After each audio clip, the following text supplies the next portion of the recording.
এই ভিডিওতে আমি আপনাদের দেখিয়েছি কিভাবে আপনারা ফ্রিতে যে কোনো দেশের টিভি চ্যানেল আপনারা লাইভ দেখতে পারবেন। বিশেষ করে আপনি খুব সহজে ইরান নিউজ টিভি লাইভ দেখতে পারবেন। এছাড়াও ইউএসএ, ইসরায়েল এবং বিশ্বের যে কোনো জায়গার টিভি চ্যানেল আপনি ফ্রিতে দেখতে পারবেন ভিপিএন ছাড়া। এই পদ্ধতি অবলম্বন করে আপনাকে কোনো অ্যাপস ডাউনলোড করতে হবে না, কিংবা আপনার মোবাইল এবং কম্পিউটার দুটোর মাধ্যমে আপনি টিভি চ্যানেল দেখতে পারবেন যে কোনো দেশের। চলুন আমি দেখিয়ে দিই কীভাবে সেটি করবেন। এবং আপনি আমার ইউটিউব চ্যানেল প্রথমবার এসে থাকলে আসমান সাইটের চ্যানেলটি সাবস্ক্রাইব করে পাশে থাকুন।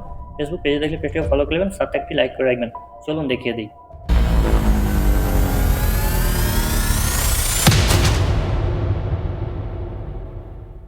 আপনি প্রথমে গুগল ক্রোমে যাবেন। ক্রোমে আসার পরে এইখানে লিখে সার্চ করবেন এইটা। এই যে লেখাটা দিয়েছি এই লেখাটাকে আপনারা এখানে সার্চ করবেন, তারপরে এই জায়গাটাতে যাবেন। এখানে আসার পরে দেখতে পাচ্ছেন এই যে গোল রাউন্ডটা দেখছেন, এটা পৃথিবীর গোল, ঠিক আছে। আপনি যে দেশের টিভি চ্যানেল দেখবেন মনে করবেন, সেই দেশের আপনারা এখানে দেখতে পাবেন। এখানে সৌদি আরব দেখতে পাচ্ছেন, এখানে ইরান। আপনি যখন এখানে ক্লিক করবেন তখন দেখতে পাচ্ছেন ইরানের যতগুলো টিভি চ্যানেল আছে সবগুলো এখানে লাইভ আপনি দেখতে পাবেন।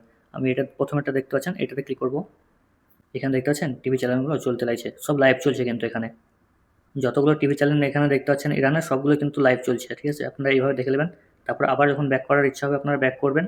তারপরে দ্বিতীয় জায়গাতে আপনারা দেখতে পারবেন, যেমন ইসরায়েল, আমেরিকা, এইসবগুলো আপনারা দেখতে পারবেন। এখানে সৌদি আরব দেখতে পাচ্ছেন, সৌদি আরবের সমস্ত টিভি চ্যানেলগুলো আপনারা এখানে দেখতে পাবেন। যে দেশে মনে করবেন আপনারা, অল কান্ট্রি সমস্ত কিছুই আপনারা এখান থেকে দেখে নিতে পারবেন। যেখানে মনে করবেন আপনারা যে এই জায়গায় আমি টিভি চ্যানেল দেখবো, সেগুলো আপনি এখান থেকে দেখে নিতে পারবেন। তো আপনি এইভাবেই করে নেবেন।